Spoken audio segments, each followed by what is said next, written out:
A doutora Márcia Soares é diretora executiva e fundadora da Temis, Gênero, Justiça e Direitos Humanos, que busca fortalecer o conhecimento das mulheres sobre seus direitos e o sistema de justiça.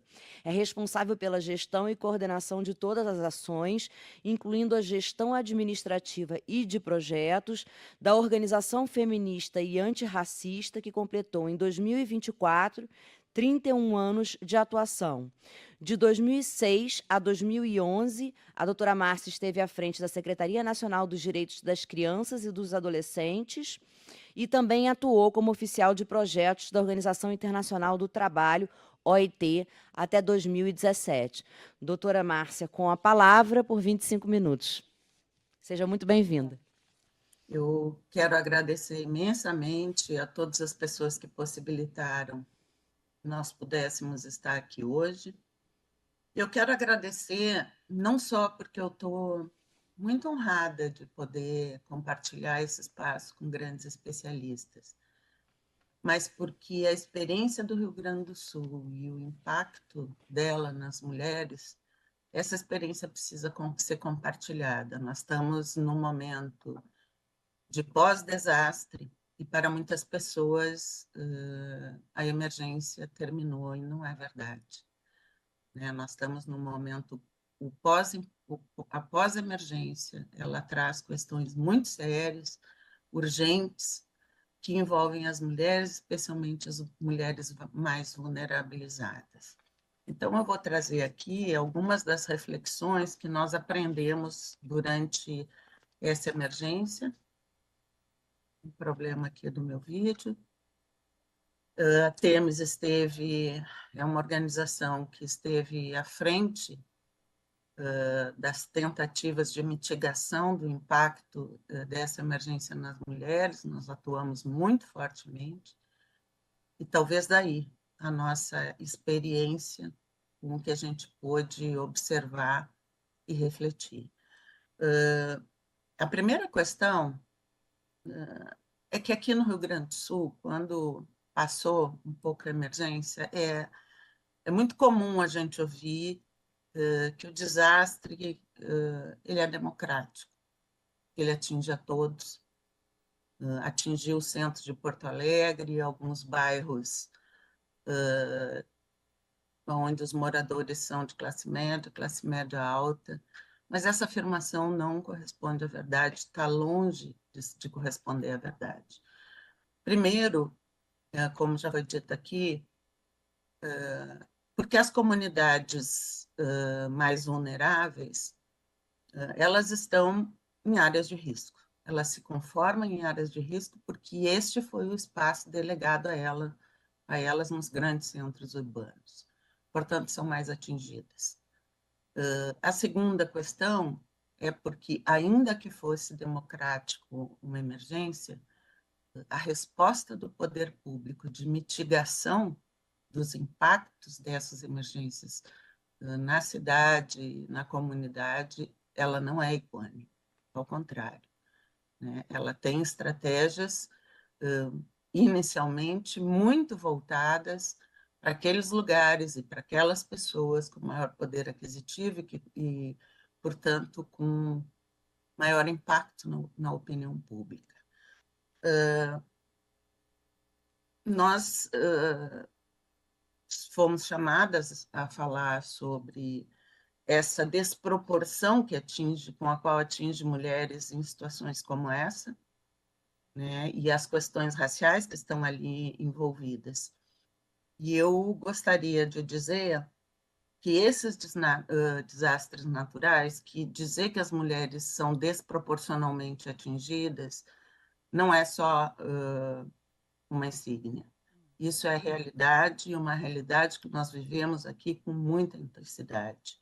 Quando falamos de uma emergência climática, nas proporções que tiveram aqui no Rio Grande do Sul, nós podemos perceber que este desastre, essa situação, ela reproduz e amplia muito as desigualdades sociais, sejam elas de gênero, de classe, de raça, etárias, que afetam pessoas com deficiência. Todo esse conjunto de desigualdade que acontece, que ocorre no nosso país, ela é amplificada de maneira assustadora. Eu queria trazer um dado do Acnud, e isso por si só fala dessa desproporção, é que 80% das pessoas em deslocamento forçado no mundo, elas são mulheres e crianças.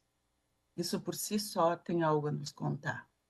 80% são mulheres e crianças que estão sendo deslocadas forçosamente em função de desastres e emergências climáticas. Aqui da nossa experiência, e eu queria trazer algumas fotos, mas há uma insígnia que diz que as imagens falam por si mesmas.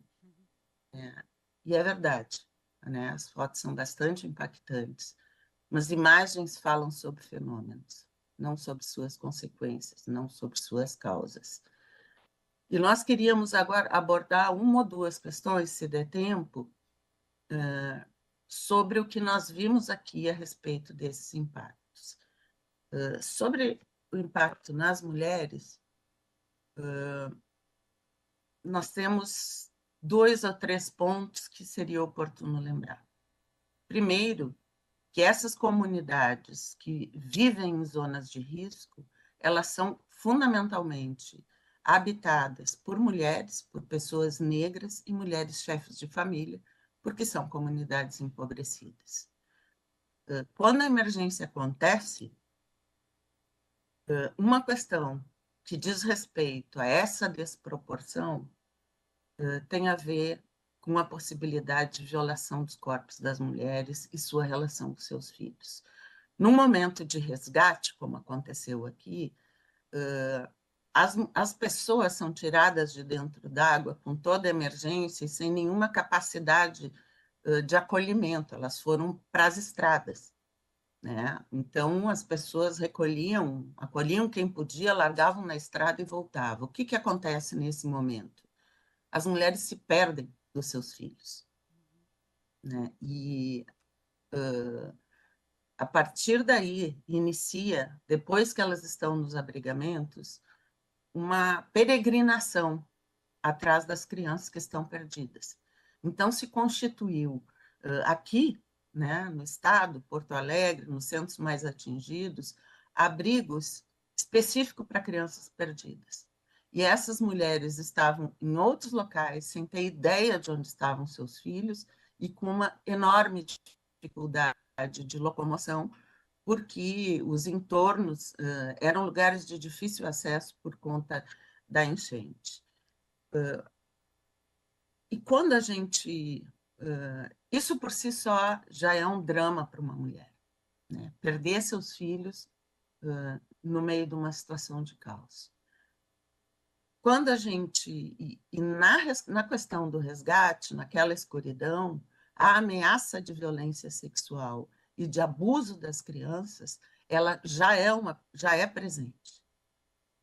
Quando as mulheres vão para um abrigo, um alojamento provisório, é importante nós sabermos que um abrigo, ele reproduz, ele traz para dentro toda a comunidade com todos os seus problemas.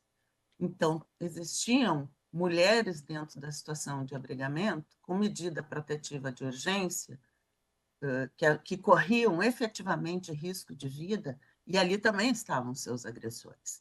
Ali também estavam reconhecidos abusadores de criança nas comunidades. Ali estava o tráfico, ali estavam as facções, e ali tinham adolescentes. Facções que rapidamente se organizavam dentro dos abrigos e iniciavam uma disputa por território dentro dos abrigos. E nós tivemos aqui abrigos com 6.000 pessoas. Então, isto por si só, né, impõe um medo, um temor pela violação dos seus corpos e pela violação dos corpos das crianças. E isso foi presente aqui. Rapidamente começaram a aparecer denúncias de crianças abusadas, de mulheres abusadas, que chegaram até nós e chegaram até a imprensa. esta situação, quando vem a público essa situação dos riscos iminentes e da ocorrência de violência sexual, o poder público, absolutamente despreparado para uma situação como essa, ao invés de criar protocolos dentro dos abrigos, resolve, então, criar 2 ou 3 abrigos femininos. Isso não é uma resposta adequada para uma situação de crise, por muitos motivos. Primeiro que esses abrigos atendiam o quê? 80 mulheres. Nós tínhamos num abrigo 3.000 mulheres no mínimo. Segundo, porque as mulheres, elas têm filhos adolescentes, têm filhos de 17 anos, têm idosos, têm animais sobre as quais elas são responsáveis. E elas não podiam entrar nos abrigos com seus filhos maiores. E nenhuma mulher, em sã consciência, que passa pelas perdas que passou, vai abandonar nos abrigos seus filhos, ainda que maiores de idade. Então, a violência sexual e a violência física, e este risco, é uma questão muito importante que nós podemos observar aqui. A segunda questão, bastante importante, diz respeito ao trabalho histórico de cuidado das mulheres. As mulheres, e nós sabemos disso, e especialmente as mulheres negras empobrecidas, elas são responsáveis por suas famílias. Recai sobre elas o trabalho de cuidado das crianças, dos enfermos, dos velhos, dos animais, e essa responsabilidade se transfere para uma situação de crise. E uma situação de crise implica uma mulher cuidar, por exemplo, de um seu filho que tem hepatite e que não há remédio. Crianças especiais que necessitam de apoio especial, remédio especial, para as quais não há remédio, não há tratamento, não há pessoas especializadas. E mais, via de regra, quando essas mulheres estão nessa situação de abrigamento, elas estão no seu limite físico e emocional. E essas mulheres também, dentro desses espaços coletivos, não havia, nós estivemos dentro de muitos abrigos, não havia nenhum local de proteção específica das mulheres. O que implica isso? As mulheres tinham que sair em determinado momento para trabalhar, porque elas precisam desse recurso para sustentar suas famílias. Com quem ficavam essas crianças?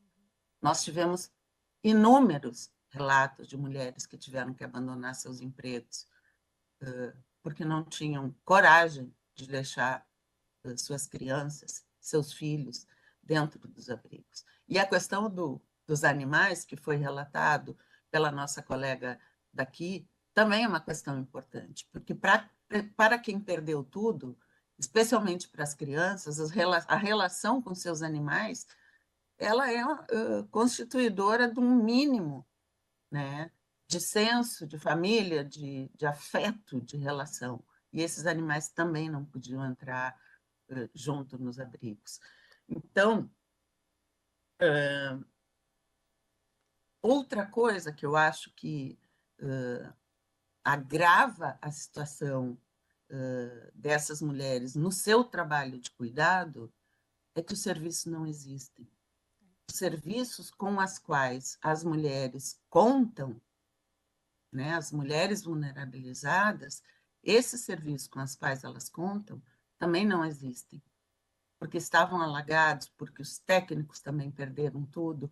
Então, as mulheres precisam organizar esse trabalho de cuidado sem as redes normais de proteção que elas têm nas suas comunidades. As comunidades estão habitando um espaço coletivo sem as mínimas regras de convivência, aonde o abusador de criança é conhecido, onde tem paredes que lhes protegem, aonde elas contam com a vizinha que cuida dos seus filhos, com os seus familiares, com o serviço para a cesta básica, né, com o serviço de saúde. Esses serviços se acabam no momento de crise. E todo este cuidado recai sobre as mulheres. Todo este cuidado. E as mulheres chegam num nível de esgotamento e sem as ferramentas necessárias e usuais para enfrentar este tipo de situação. Gostaria de trazer uma terceira questão que diz respeito especificamente às mulheres, que são os direitos reprodutivos. São inúmeros os casos de mulheres grávidas, parturientes, que não tinham como ser atendidas. Então, são inúmeros os casos de mulheres que pariram nos telhados, que pariram em casas de pessoas desconhecidos que as abrigaram, sem médico. Né? Quem fez esses partos? Outras mulheres que também são cuidadoras, que fizeram partos dentro dos abrigamentos, dos alojamentos provisórios, sem nenhuma retaguarda. Porque os hospitais de Campana, primeiro, que chegaram muito tarde, segundo, que estavam preparados fundamentalmente para atender os casos graves, que eles consideravam graves de doença em função da situação de emergência. Não haviam maternidades. Isso é um reflexo muito claro do desconhecimento e da falta de priorização do poder público para as questões dessas mulheres. E para nós, isso não é por acaso. Né? Isso não é por acaso. Primeiro, como já dissemos, porque uma situação de emergência amplia, né, essas desigualdades. Em segundo lugar, porque as mulheres e as comunidades não ocupam os lugares de decisão dessas estratégias, das estratégias principais a serem tomadas. Vide os comitês de crise. Né? Os comitês de crise são formados eminentemente por homens brancos, ricos ou com condições de subsistência, que não conhecem as comunidades, que desconhecem as necessidades das mulheres, e muitos deles nunca colocou seus pés numa situação, numa comunidade periférica com todas as dificuldades que elas passam. Então, isso é uma questão importante para que a gente comece a pensar em nível de resposta, porque a resposta do poder público, ela, se não foi inexistente, ela foi absolutamente insuficiente para fazer frente às necessidades das mulheres. Eu já vi, pelo jeito que o meu tempo terminou, eu vou trazer duas questões em 1 minuto, porque eu acho que duas são muito... A senhora fica à vontade, porque a gente tem uma gordurinha. Pode prosseguir. Tá bem. Porque eu acho que, em se falando de racialidade, eu queria trazer dois exemplos muito simples. O primeiro são os templos de religiões de matriz africana, né? Onde se cultuam tradições, aonde se cultuam ancestres, aonde se cultuam os orixás, né? Que são religiões, por óbvio, de matriz africana, que acolhe fundamentalmente o povo negro. Né? E ali não se perderam paredes, ali se perderam tradições, ali se perderam anos de culto, ali se perderam relações com os inquices, com os orixás. E até hoje não há nenhuma resposta organizada do poder público para apoiar o restabelecimento desses espaços de culto. Eu gostaria de refletir de que se essa emergência tivesse atingido os templos católicos, os templos evangélicos, se o poder público já não teria tomado providências necessárias para o restabelecimento desses cultos. A segunda questão, exemplo, que eu queria trazer sobre a questão da racialidade são as mulheres ciganas. O povo cigano, as mulheres ciganas e seus filhos eram impedidas de entrar nos alojamentos provisórios sob o argumento de que elas podiam furtar, de que era um povo que furtava, e elas foram alijadas dos abrigos provisórios. Então, são dois exemplos que nos falam sobre racismo ambiental, que não é só na ocorrência, mas na consequência. Né? As respostas do poder público foram absolutamente inadequadas para acolher as mulheres e suas demandas. Por fim, eu queria dizer que, diante desta ausência, quem respondeu para mitigar o impacto das mulheres, quem respondeu para informar, para acolher, para resgate, inclusive, foram mulheres lideranças comunitárias.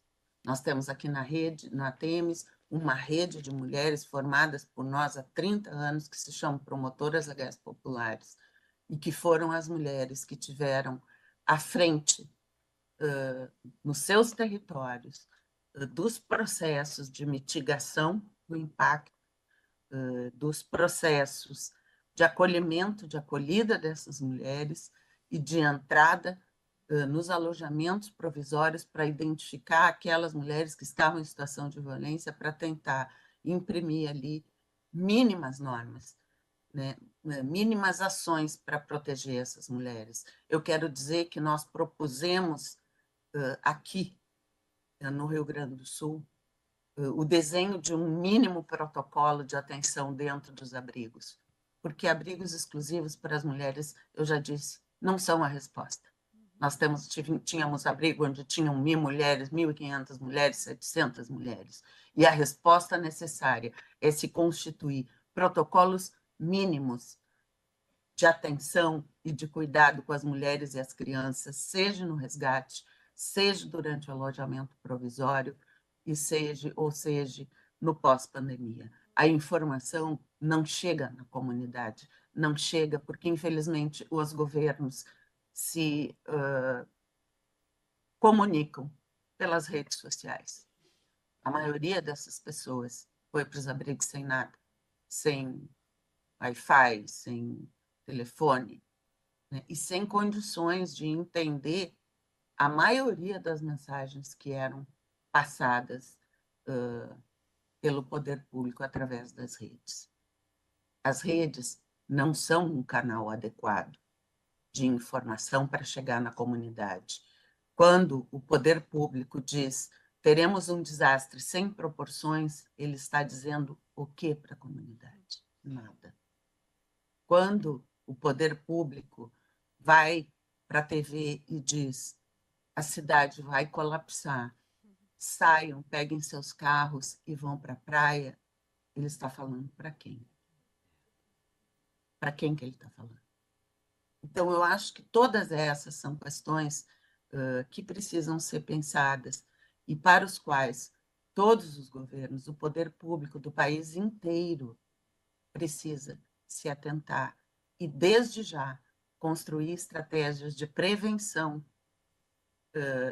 de impacto nas comunidades mais vulneráveis, nas mulheres, e estratégias de atenção e mitigação desses espaços. Nós, na Temes, hoje, estamos com um programa de formação de promotoras legais populares para atuação em emergência climática. Desde agosto, vai até março, onde nós reunimos todas essas lideranças que já são formadas por nós, para que elas possam atuar de forma mais organizada e mais segura.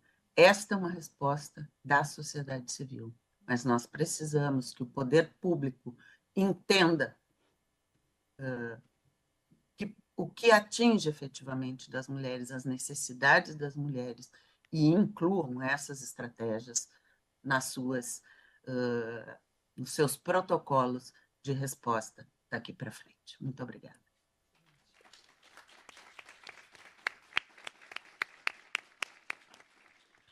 Muito obrigada, doutora Márcia.